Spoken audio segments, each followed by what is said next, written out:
ഇനി നമുക്ക് അമിതവണ്ണം എന്നുള്ള ഒരു ടോപ്പിക്കിലേക്ക് കടക്കാം. എല്ലാ ആൾക്കാരിലും അമിതവണ്ണം ഉണ്ടാകുന്നത് അവരുടെ ആഹാര രീതി കാരണമാണോ? എന്താണ് ഡോക്ടർക്ക് ഇതിനെക്കുറിച്ച് പറയാനുള്ളത്? ഇത് നമ്മുടെ സൊസൈറ്റിയിലുള്ള ഒരു വലിയ പ്രശ്നമാണ്. കാരണം നമ്മളൊരു തടി കൂടുതലുള്ള ഒരു വ്യക്തിയെ കാണുമ്പോൾ നമ്മൾ ചിലപ്പോ അദ്ദേഹത്തോട് നേരിട്ട് പറഞ്ഞില്ലെങ്കിലും ഈ എല്ലാവരുടെയും മനസ്സിലുള്ളൊരു ചിന്തയാണ്, ഈ വ്യക്തി ഇത്രയും തടി വെച്ചിരിക്കുന്നതിന്റെ കാര്യം അയാൾ അല്ലെങ്കിൽ ആ ലേഡി അവര് അമിതമായി കഴിക്കുന്നുണ്ട്, അല്ലെങ്കിൽ അവര് ഡയറ്റ് കൺട്രോൾ ചെയ്യുന്നില്ല എന്നുള്ള ഒരു ചിന്ത ആൾക്കാർക്ക് പലപ്പോഴും ഉണ്ട്. അങ്ങനെ അവരെ മുദ്ര കുത്തുന്ന ഒരു സാഹചര്യവും ഉണ്ട്. അതുപോലെ തന്നെ ചിലപ്പോൾ അവരുടെ ഫാമിലി, ഇപ്പൊ പലപ്പോഴും എന്നെ കൺസൾട്ട് ചെയ്യാൻ വരുമ്പോൾ ഒരു ഫാമിലി മൊത്തമായിട്ടായിരിക്കും ഡിസ്കഷന് വേണ്ടി വരുന്നത്. അപ്പൊ മകന്റെ കേസോ മകളുടെ കേസോ ആയിരിക്കും ഡിസ്കസ് ചെയ്യുന്നത്. അപ്പൊ അച്ഛനും അമ്മയും ചിലപ്പോൾ സൈഡിൽ ഇരുന്ന് പറയും, ഇവൻ ഒരു കൺട്രോളും ഇല്ലാതെ കഴിക്കുകയാണ്, ഇതാണ് ഇതിന്റെ പുറകിലുള്ള കാര്യമെന്ന് പറയും. അപ്പൊ അതും ഒക്കെ പലപ്പോഴും ഇതൊരു അവർക്കൊരു ബുദ്ധിമുട്ടുണ്ടാക്കുന്ന ഒരു ചിന്താഗതിയാണ്. കാരണം വെച്ചാൽ അവരെ ബ്ലെയിം ചെയ്യുന്ന പോലെ അവർക്ക് തോന്നും. അപ്പൊ പലപ്പോഴും നമുക്ക് ഒരു റിസൾട്ട് കിട്ടണമെങ്കിൽ നമ്മൾ പേഷ്യന്റ് നമ്മുടെ സൈഡിലായിരിക്കണം. അപ്പൊ പലപ്പോഴും അവരെ കുറ്റപ്പെടുത്തുന്ന പോലെ നമ്മളൊരു കൺസൾട്ടേഷൻ ചെയ്തു കഴിഞ്ഞാൽ പലപ്പോഴും നമുക്ക് ഉദ്ദേശിക്കുന്ന റിസൾട്ട് കിട്ടത്തില്ല, അവര് നമ്മുടെ സൈഡിലായിരിക്കത്തില്ല. അപ്പൊ ഒരു ഡോക്ടറിന്റെ സക്സസ് എന്ന് വെച്ച് കഴിഞ്ഞാൽ ആ പേഷ്യന്റും നമ്മുടെ സൈഡിലാവണം. എന്ന് വെച്ചാൽ നമ്മൾ ഉദ്ദേശിക്കുന്ന ആ ഒരു ടാർഗറ്റിലേക്ക് പേഷ്യന്റ് എത്തണമെങ്കിൽ നമ്മുടെ സൈഡിൽ നിന്ന് എഫർട്ട് വേണം, പേഷ്യന്റിന്റെ സൈഡിൽ നിന്ന് എഫർട്ട് വേണം. നമ്മൾ രണ്ടുപേരും ഒരേ ലെവൽ ഒരേ രീതിയിൽ വലിച്ചാലേ ഉള്ളൂ നമ്മൾ എത്തേണ്ടടുത്ത് എത്തത്തുള്ളൂ. അപ്പോ പല ആൾക്കാർ നമുക്ക് തന്നെ അറിയാം, ചില ആൾക്കാർ എത്ര കഴിച്ചാലും അവര് വെയിറ്റ് വെക്കുന്നില്ല. ചില ആൾക്കാർ വളരെ കൺട്രോൾഡ് ആയിട്ടാണ് കഴിക്കുന്നത്, എന്നാലും ചെറിയ തോതിലെങ്കിലും അവർ ഇച്ചിരി ഒരു 1-2 ദിവസം ഓവർ ഈറ്റ് ചെയ്താൽ ഇമ്മീഡിയറ്റ് ആയിട്ട് അവർ വെയിറ്റ് ഗെയിൻ ചെയ്യുന്നതും കാണാം. അപ്പൊ ഇതിൻ്റെ അകത്ത് നമ്മൾ മനസ്സിലാക്കേണ്ടത് നമ്മൾ എടുക്കുന്ന കാലറീസ് മാത്രമല്ല, അതൊരു ഘടകമാണ്. പക്ഷെ പല ആൾക്കാർക്കും പല ബേസൽ മെറ്റബോളിക് റേറ്റ്സ് ആണ്. എന്ന് വെച്ചാൽ അവർ ആ എനർജി എത്രത്തോളം ഉപയോഗിക്കുന്നു എന്നുള്ളത് അവരുടെ ബോഡിക്ക് വ്യത്യാസങ്ങളുണ്ട്. പല ആൾക്കാർക്കും പേഴ്സണൽ ഫാറ്റ് ത്രഷോൾഡ് ഡിഫറന്റ് ആണ്. എന്ന് വെച്ചാൽ എത്ര ഫാറ്റ് ഒരു വ്യക്തിക്ക് കുഴപ്പമില്ലാത്ത രീതിയിൽ ഹാൻഡിൽ ചെയ്യാം എന്നുള്ളതും ഡിഫറന്റ് ആണ്. മൂന്നാമത് നമ്മുടെ ഈ ഗട്ടിന്റെ അകത്ത് അല്ലെങ്കിൽ നമ്മുടെ വയറിന്റെ അകത്തുള്ള ബാക്ടീരിയ, ആ ബാക്ടീരിയയുടെ ഘടകം അനുസരിച്ച് അല്ലെങ്കിൽ ഗട്ട് മൈക്രോബയോട്ട എന്നാണ് ഇതിനെ പറയുന്നത്, അതിന്റെ കോമ്പോസിഷൻ അനുസരിച്ചും നമ്മൾ എത്രത്തോളം കാലറീസ് വലിച്ചെടുക്കുന്നു എന്നുള്ളതിന്റെ അകത്തും കൺട്രോൾ ഉണ്ട്. അപ്പോൾ രണ്ട് വ്യക്തികൾ ഒരേ രീതിയിൽ കാലറി കഴിച്ചാലും ഒരാളുടെ ശരീരത്തിൽ ആ കാലറീസ് ഫുള്ളായിട്ട് അത് എടുക്കുകയും അദ്ദേഹം കൂടുതൽ തടി വെക്കുകയും ചെയ്യും. വേറെ ആൾക്ക് അത്രയും ഒരു അബ്സോർപ്ഷൻ വരുന്ന സാഹചര്യം ഉണ്ടാവാറില്ല. അപ്പൊ വെറുതെ ഓവർ ഈറ്റിംഗ് കൊണ്ട് മാത്രമാണെന്നുള്ള രീതിയിൽ നമ്മളത് കൺസിഡർ ചെയ്യുന്നത് തെറ്റാണ്. അത് നമ്മളൊരു കുറേം കൂടി ഒരു കോംപ്ലക്സ് ഡിസീസാണ് ഇത്. അല്ലാതെ വെറുതെ കഴിക്കുന്നത് കൊണ്ട് മാത്രം ഉണ്ടാവുന്ന ഒരു സാഹചര്യം അല്ല എന്നുള്ളത് നമ്മൾ ആദ്യം മനസ്സിലാക്കുന്നത്. അതുകൊണ്ടാണ് ഇപ്പോൾ ഒബീസിറ്റി എന്നുള്ള ആ വാക്ക് തന്നെ ഇപ്പോൾ പല പ്രൊഫഷണൽ ബോഡീസും അത് റെക്കമെൻഡ് ചെയ്യുന്നില്ല. അവർ പറയുന്നത് അതിനെ ABCD എന്നുള്ളൊരു ഡെഫിനിഷനാണ്, ഒരു പുതിയ ഒരു പദമാണ് അതിന് കൊടുക്കുന്നത്. എന്ന് വെച്ചാൽ അഡിപ്പോസിറ്റി ബേസ്ഡ് ക്രോണിക് ഡിസീസ്, എന്ന് വെച്ചാൽ ഫാറ്റ് അടിസ്ഥാനപ്പെട്ട് ഉണ്ടാവുന്ന ഒരു ഡിസീസ് ആയിട്ടാണ് ഇതിനെ കൺസിഡർ ചെയ്യേണ്ടത്. അല്ലാതെ വെറുതെ കൂടുതൽ കഴിക്കുന്നു അതുകൊണ്ട് നമ്മൾ തടി വെക്കുന്നു എന്നുള്ളൊരു സിംപ്ലിസ്റ്റിക് ആയിട്ടുള്ളൊരു ഒരു ഒരു ഒരു ഒരു ഡിസ്ക്രിപ്ഷനിൽ നിന്ന് നമ്മൾ മാറണം. അങ്ങനെയാണെങ്കിൽ മാത്രമേ ഉള്ളൂ നമുക്ക് ഇതിനെ എഫക്റ്റീവായിട്ട് ട്രീറ്റ് ചെയ്യാൻ പറ്റുള്ളൂ. ഡെഫിനറ്റ്ലി എക്സസ് കാലറി എടുക്കുന്നത് നമ്മുടെ ശരീരത്തിന് ഹാനികരമായ രീതിയിൽ നമുക്ക് ചില ആൾക്കാരിൽ ഒബീസിറ്റി ഉണ്ടാക്കും, അല്ലെങ്കിൽ തടി കൂട്ടും എന്നുള്ളത് ഒരു സംശയമില്ലാത്ത കാര്യമാണ്. പക്ഷെ അതുകൊണ്ട് മാത്രമാണെന്ന് നമ്മൾ വിചാരിക്കുന്നത് ശരിയല്ല. പിന്നെ ഇനി നമ്മുടെ ഇവിടെ വരുന്ന ഒരുപാട് ആൾക്കാർ നമ്മളോട് പറയുന്ന ഒരു കാര്യമാണ്, എനിക്ക് വണ്ണം ഉണ്ടെന്നേ ഉള്ളൂ, പക്ഷെ എനിക്ക് മറ്റൊരു രോഗങ്ങളും ഇല്ല, പ്രമേഹമില്ല, കൊളസ്ട്രോൾ ഇല്ല, മറ്റൊരു രോഗങ്ങളും ഇല്ല, എനിക്ക് ഇത്തിരി വണ്ണം ഉണ്ടെന്ന് മാത്രമേ ഉള്ളൂ. അതിനെക്കുറിച്ച് എന്താണ് ഡോക്ടർക്ക് പറയാനുള്ളത്? ഇങ്ങനെ ഒരു കൺസെപ്റ്റ് പണ്ടുണ്ടായിരുന്നു, ഈ ഹെൽത്തി ഒബീസ് എന്ന് വെച്ചാല് തടി കൂടുതൽ ഉണ്ട്, പക്ഷെ വേറെ പ്രത്യേകിച്ച് ബാഹ്യം നമ്മൾ എക്സാമിൻ ചെയ്യുമ്പോഴോ അല്ലെങ്കിൽ ബ്ലഡ് ടെസ്റ്റ് ചെയ്യുമ്പോൾ വലിയ കുഴപ്പങ്ങളൊന്നും കാണുന്നില്ല എന്നുള്ള ഒരു സാഹചര്യം. ഇത് ഞാൻ ഒരു 10 വർഷത്തോളം ഇംഗ്ലണ്ടിൽ വർക്ക് ചെയ്തതാണ്. അപ്പൊ അവിടെയും ഈ കൊക്കേഷ്യൻ പോപ്പുലേഷൻ, വൈറ്റ് പോപ്പുലേഷൻ ഇത് വളരെ കോമൺ ആണ്. എന്ന് വെച്ചാൽ ആൾക്കാർക്ക് ശരിക്കും വളരെ സൈസും ബിൽറ്റും ഒക്കെ ഉള്ള ആൾക്കാരാണ്. അവരുടെ BMI നോക്കുകയാണെങ്കിൽ, ബോഡി മാസ് ഇൻഡെക്സ് നോക്കുകയാണെങ്കിലോ അല്ലെങ്കിൽ വേസ്റ്റ് ഹൈറ്റ് റേഷ്യോ ഒക്കെ നോക്കുകയാണെങ്കിൽ അത് അബ്നോർമൽ ആണ്. പക്ഷെ അവർക്ക് ആ സമയത്ത് നമ്മൾ നോക്കുമ്പോൾ അവർക്ക് പ്രമേഹമോ അല്ലെങ്കിൽ ബ്ലഡ് പ്രഷറോ അല്ലെങ്കിൽ കൊളസ്ട്രോൾ റിലേറ്റഡ് പ്രോബ്ലംസോ അല്ലെങ്കിൽ ഹാർട്ട് അറ്റാക്കോ ഒന്നുമില്ല. അപ്പൊ ഇത് പലപ്പോഴും ഇങ്ങനെ ആദ്യമേ നമുക്ക് ആദ്യം ഇങ്ങനെ ഒരു സംഭവം ഉണ്ടെന്നുള്ള ഒരു ചിന്താഗതി നമ്മുടെ മെഡിക്കൽ സയൻസിൽ ഉണ്ടായിരുന്നെങ്കിലും ഇപ്പോൾ അത് മാറി വരികയാണ്. കാരണം അവർക്ക് ആ സന്ദർഭത്തിൽ അവർക്ക് ആക്ച്വലി പ്രോബ്ലം ഇല്ലെങ്കിലും അവർ ആ പ്രോബ്ലം ഇൻക്യുബേറ്റ് ചെയ്തുകൊണ്ടിരിക്കുകയാണ്. എന്ന് വെച്ചാൽ ഇനി വരാൻ പോകുന്നു, പക്ഷെ ഇമീഡിയറ്റ് ആയിട്ട് വന്നിട്ടില്ല. കാരണം അവർക്ക് വേറെ എന്തെങ്കിലും ഫാക്ടേഴ്സ് അവരെ പ്രൊട്ടക്ട് ചെയ്യുന്നുണ്ടാവാം. ഒരുപക്ഷെ അവരുടെ അച്ഛനും അമ്മയ്ക്കും നല്ല ജെനറ്റിക്സ് ഉണ്ടാവാം, അവർക്ക് വളരെ ഹെൽത്തി ആയിട്ടുള്ള ഫാദറും മദറും ആയിരുന്നെങ്കിൽ ഒരു പരിധിവരെ അവർ പ്രൊട്ടക്റ്റഡ് ആയിരിക്കും. ചിലർക്ക് അവര് ഇച്ചിരി ഓവർ വെയിറ്റ് ഉണ്ടെങ്കിലും അവർക്ക് ഹെവി ഫിസിക്കൽ ആക്ടിവിറ്റി ഉണ്ട്. അപ്പൊ ആ ഹെവി ഫിസിക്കൽ ആക്ടിവിറ്റി അവരെ പ്രൊട്ടക്ട് ചെയ്യും. അപ്പൊ അങ്ങനെയൊക്കെയുള്ള ചില വേറെ എൻവയോൺമെന്റൽ ഫാക്ടേഴ്സും കാര്യങ്ങളും ഒക്കെ അവരെ പ്രൊട്ടക്ട് ചെയ്യുന്ന സാഹചര്യം ഉണ്ടാവാം. പക്ഷേ നമ്മള് ഒരു പോപ്പുലേഷനിൽ നമ്മൾ നോക്കുമ്പോൾ നമ്മള് ഈ തടി കൂടുന്ന അനുസരിച്ച് അല്ലെങ്കിൽ ഒബീസിറ്റി അല്ലെങ്കിൽ ഓവർ വെയിറ്റ്, BMI ഗ്രേറ്റർ ഒരു 27ന്റെ മുകളിലാണ് നമ്മൾ ഓവർ വെയിറ്റ് എന്നും 30ന്റെ മുകളിൽ BMI വരുമ്പോഴാണ് നമ്മൾ ഒബീസ് എന്ന് പറയുന്നത് അല്ലെങ്കിൽ ഒബീസിറ്റി എന്നുള്ള ആ ഒരു ക്ലാസിഫിക്കേഷൻ വരുന്നത്.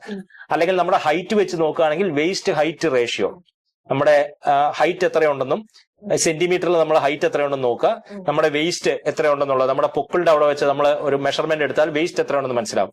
അപ്പോ നമ്മുടെ waist in centimetres divided by the height 81 divided by 172 എന്നാണെങ്കിൽ നമുക്ക് ഒരു വാല്യൂ കിട്ടും. 0.47 എന്നൊരു വാല്യൂ കിട്ടും. 0.5ന്റെ താഴെയാണെങ്കിൽ നല്ലതും 0.5ന്റെ മുകളിലേക്ക് വരുമ്പോഴത്തേക്കും നമുക്ക് റിസ്ക് കൂടുന്നു. 0.6ന്റെ മുകളിൽ പോകുമ്പോൾ ഒത്തിരി റിസ്ക് ഉണ്ട്. അപ്പോ ഇങ്ങനെയൊക്കെയുള്ള മെഷർമെന്റ്സ് ഉപയോഗിച്ചാണ് നമ്മൾ സാധാരണ ഒബീസിറ്റി മെഷർ ചെയ്യുന്നത് ഒരു അർത്ഥത്തിൽ. അപ്പൊ ഇതിന്റെ അകത്ത് നമ്മൾ നോക്കേണ്ട ഒരു കാര്യം, ഈ വ്യക്തികൾക്ക് ഇപ്പോൾ നിലവിൽ കുഴപ്പമൊന്നുമില്ലെങ്കിലും അമിതവണ്ണം കൊണ്ട് നമുക്ക് കുറെ പ്രശ്നങ്ങൾ നമുക്ക് ഉണ്ടാവും, ഭാവിയിൽ ഉണ്ടാവും. എന്ന് വെച്ചാൽ ടൈപ്പ് 2 ഡയബറ്റീസിന്റെ റിസ്ക് നന്നായിട്ട് കൂടും. BMI ഗ്രേറ്റർ ദാൻ 35 ആണെങ്കിൽ ടൈപ്പ് 2 ഡയബറ്റീസ് വരാനുള്ള റിസ്ക് 40 മടങ്ങ് കൂടുമെന്നാണ് പറയുന്നത്. അതാണ് റിസർച്ച്. അതുപോലെ തന്നെ ഡിമെൻഷ്യ വരാനായിട്ടുള്ള സാധ്യത.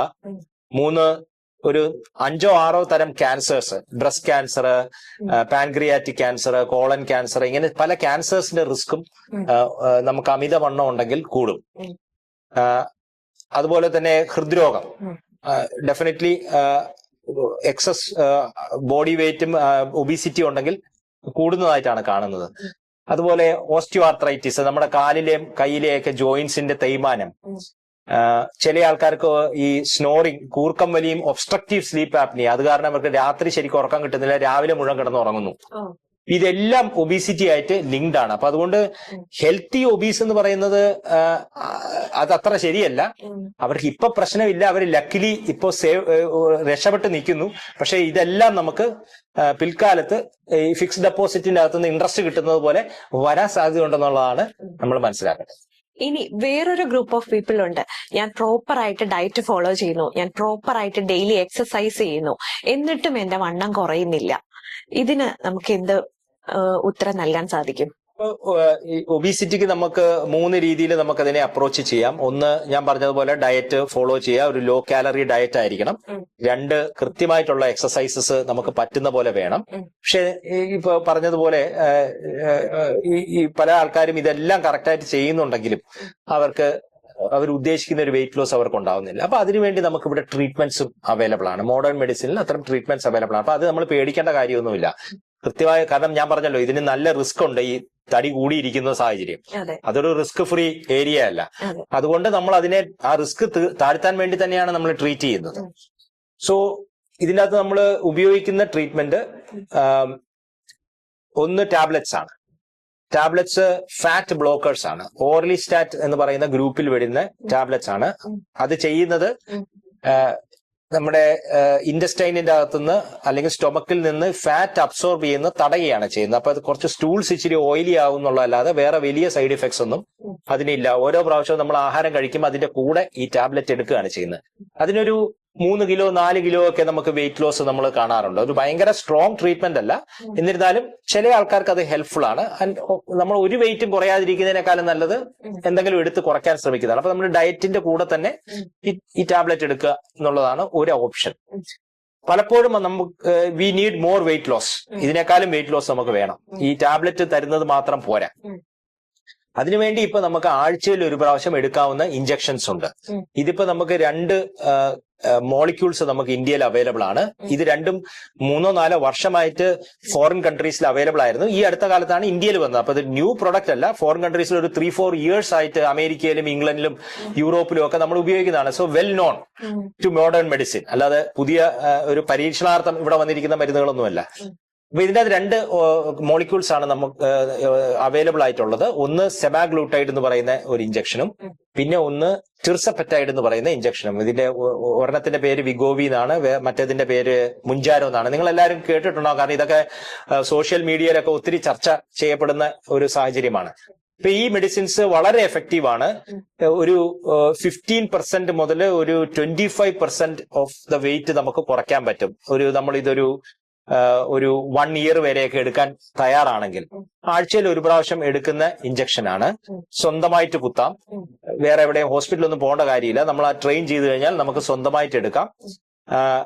റെഗുലർ ആയിട്ടുള്ള ഫോളോ അപ്പും കാര്യങ്ങളും ഒക്കെ വേണം. ഇതിനകത്തൊരു ഇഷ്യൂ എന്ന് വെച്ചാൽ അതിന്റെ കോസ്റ്റ് ആണ്. കാരണം ഇതൊരു പേറ്റന്റഡ് ടെക്നോളജി ആയതുകൊണ്ട് ലോകത്തൊരു കമ്പനി മാത്രമേ ഇത് ഉണ്ടാക്കുന്നുള്ളൂ. അപ്പൊ അതുകൊണ്ട് ഇപ്പൊ cost on the higher side ആണ്. പക്ഷേ സെർട്ടൻലി വെരി എഫക്റ്റീവ് ആണ്. അപ്പൊ ഒത്തിരി പേര് ഇവിടെ വന്ന് അത് എടുക്കാറുണ്ട്.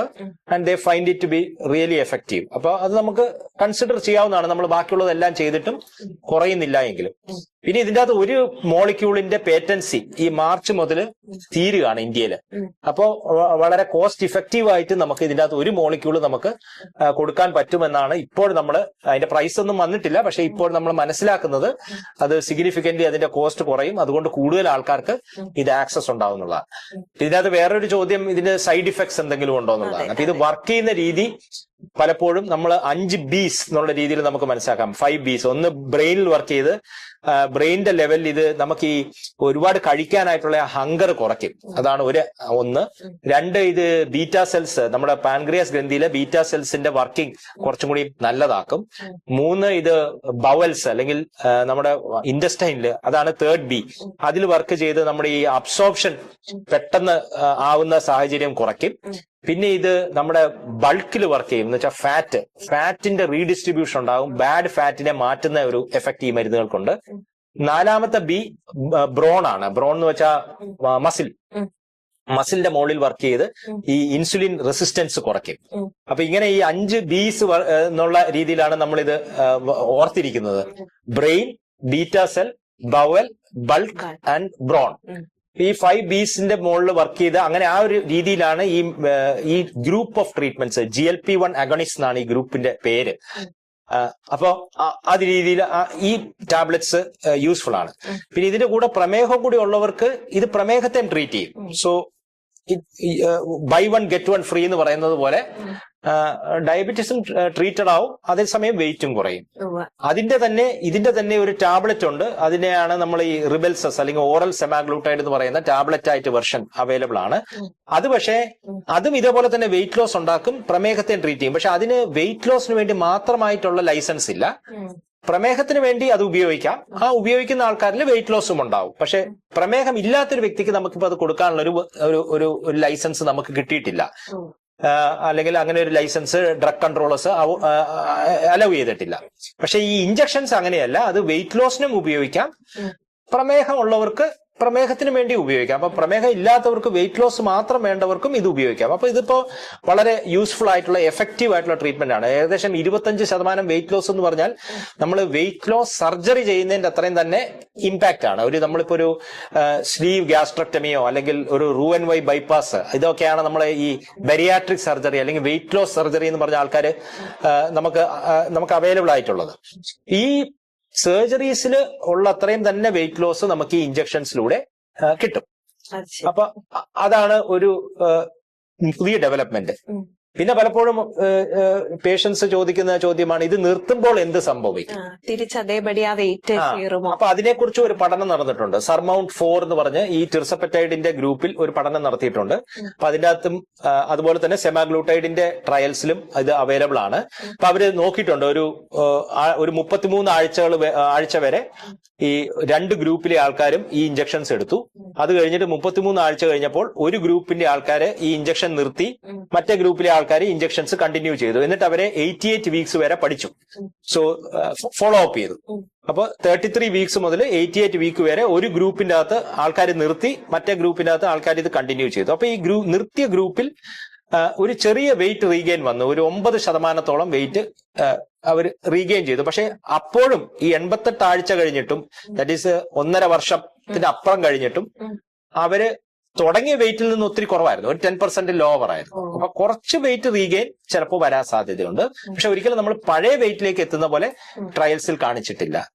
അതുപോലെ തന്നെ ഇത് എടുത്തോണ്ടിരുന്ന ആൾക്കാരിൽ വീണ്ടും അവർ വെയിറ്റ് കുറഞ്ഞു. അപ്പോൾ എടുത്തോണ്ടിരുന്ന നമ്മൾ കണ്ടിന്യൂസ് ആയിട്ട് വെയിറ്റ് കുറഞ്ഞ ഒരു 26%. നമ്മൾ ഒരു 100 കിലോ ഉള്ള ഒരു വ്യക്തി ഒരു 26 കിലോ വരെയൊക്കെ വെയിറ്റ് കുറയ്ക്കാനായിട്ടുള്ള സാഹചര്യമുണ്ട്. അപ്പൊ ഇതിന്റെ കൂടെ നമ്മൾ ഡയറ്റും എക്സസൈസും അത്തരം നല്ല കാര്യങ്ങളൊക്കെ ചെയ്യുകയാണെങ്കിൽ നമുക്കിത് മെയിൻറ്റെയിൻ ചെയ്യാനും എളുപ്പത്തിൽ പറ്റും. അപ്പോൾ ഡെഫിനറ്റ്ലി എഫക്റ്റീവ് ട്രീറ്റ്മെന്റ്സ് അവൈലബിൾ ആണ് ഇത്തരം പേഷ്യൻസിനെ ഹെൽപ്പ് ചെയ്യാനായിട്ട്. ഈ വെയിറ്റ് റിഡക്ഷന് വേണ്ടിയിട്ട് നമ്മൾ എങ്ങനെയുള്ള ഡയറ്റ് ആണ് നമ്മൾ പ്രിഫർ ചെയ്യുന്നത്? ഇന്റർമീഡിയന്റ് ഫാസ്റ്റിംഗ് അങ്ങനെയൊക്കെ ഉള്ളതിനെ കുറിച്ച് നമുക്ക് എന്ത് ആണ് സാറിന്റെ അഭിപ്രായം? ഓക്കെ, സോ വെയിറ്റ് റിഡക്ഷന് ബേസിക് പ്രിൻസിപ്പിൾസ് നമുക്ക് മനസ്സിലാക്കാം. ഡയറ്റിൽ നമുക്ക് ബേസിക് പ്രിൻസിപ്പിൾ എന്ന് പറഞ്ഞാല് കാലറീസ് ലോ ആയിരിക്കണം. അതിനേക്കാളും കാലറീസ് നമുക്ക് ബേൺ ചെയ്യാൻ പറ്റും. പക്ഷെ നമുക്ക് ഒരിക്കലും എക്സസൈസ് കൊണ്ട് നമുക്ക് ഡയറ്റിനെ മറികടക്കാൻ പറ്റില്ല. യു കനോട്ട് ഔട്ട്റൺ യുവർ ഡയറ്റ് എന്നാണ് അത് ഇംഗ്ലീഷിൽ പറയുന്ന ഒരു വാചകം. എന്ന് വെച്ചാല് ഇഷ്ടംപോലെ കഴിച്ചിട്ട് അത് നമുക്ക് എക്സസൈസ് ചെയ്ത് നമുക്ക് കളഞ്ഞ് അങ്ങനെ നമുക്ക് വെയിറ്റ് കുറയ്ക്കാനായിട്ട് പോസിബിൾ അല്ല. കാരണം കാലറി എടുക്കാൻ വളരെ എളുപ്പവും അത് കത്തിച്ച് കളയാൻ വളരെ ഡിഫിക്കൽട്ടുമാണ്. അതുകൊണ്ടാണ് അത് പോസിബിൾ അല്ലാത്തത്. സോ ഡയറ്റിൽ എപ്പോഴും നമ്മുടെ കാലറീസ് റെസ്ട്രിക്ട് ചെയ്ത് നിർത്തണം. എന്ന് വെച്ചാൽ ഒരു 1200 കാലറിയുടെ ഒക്കെ അടുത്ത് നിർത്തുകയാണെങ്കിൽ ഒരു ഹൈപ്പോ കാലറിക് ഡയറ്റ് നമുക്ക് ഫോളോ ചെയ്യാൻ പറ്റും. ഒരു 1200 കാലറിയുടെ അടുത്ത് നിൽക്കുകയാണെങ്കിൽ നമുക്ക് ഈസി ആയിട്ട് നമ്മൾ ഒരു കുറച്ച് എക്സസൈസ് കൂടി ചെയ്യുകയാണെങ്കിൽ നമുക്കൊരു നെഗറ്റീവ് കാലറി ബാലൻസിൽ കൊണ്ടുവന്ന് വെയിറ്റ് കുറയ്ക്കാൻ പറ്റും. ഈ 1200 കാലറിയുടെ അടുത്തൊക്കെ നിർത്തണമെന്നുണ്ടെങ്കിൽ കാർബോഹൈഡ്രേറ്റ്സ് നമ്മുടെ ഡയറ്റിൽ വളരെ ലോ ആയിരിക്കണം. കാർബോഹൈഡ്രേറ്റ്സ് എന്ന് വെച്ചാൽ ചോറ്, ഇഡ്ഡലി, ദോശ, പുട്ട്, കപ്പ, കിഴങ്ങ് വർഗ്ഗങ്ങള്, pizza, pasta, noodles, bakery items, biscuits, cakes, pastries, ഇങ്ങനത്തെ സാധനങ്ങളൊക്കെ നമ്മൾ ഒത്തിരി ചൂസ് ചെയ്യുന്നുണ്ടെങ്കിൽ ഡെഫിനറ്റ്ലി നമുക്ക് ഒരു ലോ കാലറി ബാലൻസിൽ കൊണ്ടുവന്ന് നിർത്താൻ പറ്റില്ല. ഇതൊരിക്കലും കഴിക്കാൻ പറ്റില്ല എന്നല്ല പറയുന്നത്. പക്ഷെ റെഗുലർ നമ്മുടെ മീൽസിന്റെ അകത്ത് നമ്മൾ വെയിറ്റ് റെഡ്യൂസ് ചെയ്യാനായിട്ട് ആഗ്രഹിക്കുന്ന അല്ലെങ്കിൽ ശ്രമിക്കുന്ന സമയത്ത് ഇത്തരം കാര്യങ്ങൾ നമ്മൾ ലോ ആയിട്ട് എടുക്കണം. അല്ലെങ്കിൽ ഉണ്ടാവരുത് നമ്മുടെ മീലിൽ വളരെ ലോ ആയിരിക്കണം. നല്ല കാർബോഹൈഡ്രേറ്റ്സ് നമുക്ക് ഫ്രൂട്ട്സിലൂടെ എടുക്കാം. സോ അതിനകത്ത് നമുക്ക് ഫൈബറും കിട്ടും, ആവശ്യത്തിന് കുറച്ച് കാർബ്സും കിട്ടും. പിന്നെ മണ്ണിന് മുകളിലുണ്ടാകുന്ന എല്ലാ വെജിറ്റബിൾസും വളരെ നല്ലതാണ്. യൂഷ്വലി അതിന്റെ അകത്ത് കാർബ്സ് ഒന്നും ഉണ്ടാവത്തില്ല. ആവശ്യത്തിന് ഫൈബറും കിട്ടും, സറ്റൈറ്റി കിട്ടും. പിന്നെ നോൺ വെജിറ്റേറിയൻ കഴിക്കുന്ന ആൾക്കാരാണെങ്കിൽ ചിക്കൻ, ഫിഷ്, എഗ് ഇത്തരം കാര്യങ്ങളെല്ലാം നല്ലതാണ്. നമുക്ക് പ്രോട്ടീൻസ് കിട്ടും. ഇതിന്റെ കൂടെ നമ്മൾ ഈ ഡയറ്റ് എടുക്കുന്ന സമയത്ത് നമുക്ക് ഒരു പ്രോട്ടീൻ സപ്ലിമെന്റേഷൻ എടുക്കുന്നത് നല്ലതാണ്. നല്ല പ്രോട്ടീൻസ് ചൂസ് ചെയ്ത് ഇത് ഉപയോഗിച്ചുള്ള ഒരു ഗുണം എന്ന് വെച്ച് കഴിഞ്ഞാൽ നമുക്ക് ആവശ്യത്തിനുള്ള പ്രോട്ടീൻസ് കിട്ടും. 1-2 സ്കൂപ്പ് കഴിക്കുകയാണെങ്കിൽ അതിന് സറ്റൈറ്റി കിട്ടും. നമുക്ക് ശരീരം നമുക്ക് വിശപ്പ് തോന്നത്തില്ല, ഫുൾനെസ് കിട്ടും. അപ്പൊ നമുക്ക് വീണ്ടും വീണ്ടും കഴിക്കണമെന്നുള്ള ആ ഒരു ഏർജ് ഉണ്ടാവത്തില്ല. പിന്നെ ആവശ്യത്തിനുള്ള ഒരു മസിൽസിനുള്ള ഊർജവും ആ ഒരു മസിൽ ബിൽഡിങ്ങിനും ഒക്കെ ഇത് ഹെൽപ്പ് ചെയ്യും. സോ ഒരു ഹൈ പ്രോട്ടീൻ ഡയറ്റ്, ഇപ്പൊ പ്രത്യേകിച്ച് വേറെ മെഡിക്കൽ പ്രോബ്ലംസ് ഒന്നും ഇല്ലെങ്കിൽ, ഇപ്പൊ വൃക്ക സംബന്ധമായിട്ടുള്ള പ്രശ്നങ്ങളോ അങ്ങനെയൊക്കെ ഉള്ളവർക്ക് അതിൻ്റെതായ ചേഞ്ചസ് വരുത്തണം. പക്ഷെ നോർമൽ ഒരു വ്യക്തിക്ക് ജസ്റ്റ് വെയിറ്റ് ലൂസിങ്ങിന് വേണ്ടി നമുക്ക് ഒരു ഹൈ പ്രോട്ടീൻ ഡയറ്റ് എടുക്കുക, ലോ കാലറീസ് ആക്കുക, ആൻഡ് ഈ കാർബോഹൈഡ്രേറ്റ്സ് മാക്സിമം നമ്മൾ റിഡ്യൂസ് ചെയ്ത് നിർത്തുക. ഒക്കേഷൻസിൽ കഴിക്കാം. പക്ഷെ എപ്പോഴും നമ്മൾ 3 നേരവും നമ്മുടെ 65% അല്ലെങ്കിൽ 70% നമ്മുടെ ഡയറ്റ് ഒരു സൗത്ത് ഇന്ത്യൻ ഡയറ്റിന്റെ അകത്ത് 70% കാർബോഹൈഡ്രേറ്റ്സ് ആണ്. അപ്പൊ അങ്ങനെയുള്ള ഒരു ഡയറ്റ് ഫോളോ ചെയ്താൽ ഡെഫിനറ്റ്ലി വെയിറ്റ് ലൂസിംഗ് ആയിട്ടുള്ള ഒരു ഡയറ്റ് അത് ആവത്തില്ല. നമുക്ക് മനസ്സിലാക്കേണ്ട ചില ഫാസ്റ്റിംഗ് ടെക്നിക്സ് ആണ്. അപ്പൊ അതിന്റെ അകത്ത് ഒന്നാണ് ഇന്റർമീഡിയന്റ് ഫാസ്റ്റിംഗ്. ഇന്റർമീഡിയന്റ് ഫാസ്റ്റിംഗ് എന്ന് വെച്ചാൽ നമ്മളൊരു 14 to 16 അവേഴ്സ് നമ്മൾ ഫാസ്റ്റ് ചെയ്യുന്നു. രാവിലെ ഒരു 8 മണി മുതൽ വൈകുന്നേരം ഒരു 4 മണി വരെ നമ്മൾ കഴിക്കുന്നു. അത് കഴിഞ്ഞാൽ പിന്നെ അടുത്ത ദിവസം രാവിലെ ഒരു 9 മണി വരെ അല്ലെങ്കിൽ 8 മണി വരെ നമ്മൾ കഴിക്കുന്നില്ല. അപ്പൊ ഇതിന്റെ അകത്ത് നമ്മൾ ആ ഒരു ഫാസ്റ്റിംഗ് പീരിയഡില് ശരീരം ഈ ഫാറ്റിനെ ബ്രേക്ക് ഡൗൺ ചെയ്യുകയും അത്തരം രീതിയിൽ നമുക്ക് വെയിറ്റ് കൺട്രോൾ കിട്ടാനായിട്ട് സാധ്യതയുണ്ട്. ഇതൊരു ഷോർട്ട് ടേം സ്ട്രാറ്റജി ആയിട്ട് യൂസ്ഫുൾ ആണ്. ലോങ് ടേമിൽ ഈ അടുത്ത കാലത്ത് വരുന്നിരിക്കുന്ന പഠനങ്ങളിൽ ലോങ് ടേമിൽ ഇന്റർമീഡിയന്റ് ഫാസ്റ്റിംഗ് ചെയ്യുന്നത് ആക്ച്വലി നമ്മുടെ ഹെൽത്തിന് നല്ലതല്ല എന്നുള്ളൊരു സ്റ്റഡിയാണ് വന്നിരിക്കുന്നത്. അതുകൊണ്ട് ലോങ് ടേമിൽ ഇത് ഒരു നല്ല സ്ട്രാറ്റജി ആണോ എന്നുള്ളതിനെ കുറിച്ച് അത്ര നമുക്ക് ഷുവർ ആയിട്ട് ഒരു റെക്കമെൻഡേഷൻ ഇന്ന് പറയാൻ പറ്റില്ല. പക്ഷെ ഡെഫിനറ്റ്ലി ഒരു short term period, may be 2 months 3 months വേണമെങ്കിൽ ഈ വെയിറ്റ് ലോസ് ജേർണി നമ്മളെ ഹെൽപ്പ് ചെയ്യാനായിട്ട് നമുക്ക് വേണമെങ്കിൽ അത്തരം ഒരു സ്ട്രാറ്റജി അഡോപ്റ്റ് ചെയ്യാം. പിന്നെ വളരെ സക്സസ്ഫുൾ ആയിട്ട് പല പേഷ്യൻസും ചെയ്യുന്ന ഒരു സ്ട്രാറ്റജിയാണ് ഈ 5-2 ഡയറ്റ്. എന്ന് വെച്ചാൽ 5 ദിവസം അവർ നോർമലായിട്ട് കഴിക്കുന്നു, 2 ദിവസം വളരെ കാലറി റെസ്ട്രിക്റ്റഡ് ആയിട്ട്, എന്ന് വെച്ചാൽ കാർബോഹൈഡ്രേറ്റ്സ് ഇല്ലാത്ത രീതിയിൽ കഴിക്കുന്നു. അത് രണ്ടും ഒരേ ദിവസം ആവണമെന്നില്ല, ബാക്ക് ടു ബാക്ക് ആവണമെന്നില്ല, ഒരു ട്യൂസ്ഡേയും ഒരു തേഴ്സ്ഡേയും ആവാം. അപ്പൊ അങ്ങനെ 2 ദിവസം നമ്മൾ റെസ്ട്രിക്റ്റഡ് ആയിട്ട് കഴിക്കുന്നതോടുകൂടെ ഒരു വീക്കിലെ ടോട്ടൽ കാലറി ഇൻടേക്ക് നമ്മൾ നോക്കുകയാണെങ്കിൽ നമുക്കത് കുറയ്ക്കാൻ പറ്റും. അപ്പോൾ അതിനും കുറച്ച് വെയിറ്റ് ലോസ് ഉണ്ടാവും. അപ്പൊ ഇതെല്ലാം വെയിറ്റ് മെയിന്റനൻസ് സ്ട്രാറ്റജീസ് ആണ്. എന്നുവെച്ചാൽ നമ്മള് ഒരു നല്ലൊരു സിഗ്നിഫിക്കന്റ് ഡയറ്റിലൂടെയോ അല്ലെങ്കിൽ ട്രീറ്റ്മെന്റിലൂടെയോ വെയിറ്റ് ലോസ് അച്ചീവ് ചെയ്തിട്ടുണ്ടെങ്കിൽ പിന്നീട് അത് കൺട്രോൾ ചെയ്യാനായിട്ട് അല്ലെങ്കിൽ അത് കീപ്പ് ചെയ്യാനായിട്ട് നമുക്ക് ചെയ്യാൻ പറ്റുന്ന സ്ട്രാറ്റജീസ് ആണ് ഈ 5-2 ഡയറ്റ്, അല്ലെങ്കിൽ ഒരു ലോ കാലറി ഡയറ്റ്, അല്ലെങ്കിൽ ഇന്റർമീഡിയന്റ് ഫാസ്റ്റിംഗ്. പക്ഷെ ഇതെല്ലാം നമ്മൾ we have to do it in moderation. കാരണം എപ്പോഴും ചിലപ്പോൾ നമുക്ക് ഇത് ഈ ഒരു രീതിയിൽ we may not be able to do it. അതാണ് ഇതിന്റെ അത് മനസ്സിലാക്കണം.